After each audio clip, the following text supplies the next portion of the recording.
অপব্যয়কে বাংলাদেশ রেলওয়ের দুর্দশার বড় কারণ উল্লেখ করে রেলপথ মন্ত্রণালয়ের উপদেষ্টা মোহাম্মদ ফাউজুল কবির খান বলেছেন, রেলের আজকে যে অবস্থা, এই অবস্থায় আসার একটি বড় কারণ হচ্ছে অপব্যয়। আমাদের যে কোনো প্রকল্পের ব্যয় ভারত কিংবা আশেপাশের দেশের তুলনায় অনেক বেশি। মঙ্গলবার সকাল 10টায় ঢাকা রেলওয়ে স্টেশনে 2 ট্রেন সেবার উদ্বোধনকালে তিনি এই কথা বলেন। ফাউজুল কবির খান বলেন, অপব্যয় যত্রতত্র স্টেশন নির্মাণ করা হয়েছে, যত্রতত্র রেললাইন বিস্তার করা হয়েছে, কিন্তু লোকোমোটিভ আছে কিনা, কোচ আছে কিনা, জনবল আছে কিনা, এগুলোর ব্যবস্থা আছে কিনা দেখা হয়নি। সাধারণ যাত্রীদের উদ্দেশ্যে তিনি বলেন, সবাই আশা করেন রেলগাড়ি তাদের বাড়ির পাশে থামবে।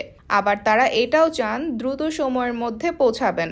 এটা সম্ভব না। যত বেশি স্টপেজ হবে ততই যাতায়াতের সময় বাড়বে। এখন এমন একটা ধারণা হয়েছে প্রত্যেক জায়গায় স্টেশন হতে হবে, প্রত্যেক জায়গায় ট্রেন থামবে। আমরা আশা করব এমনটা চিন্তা করবেন না।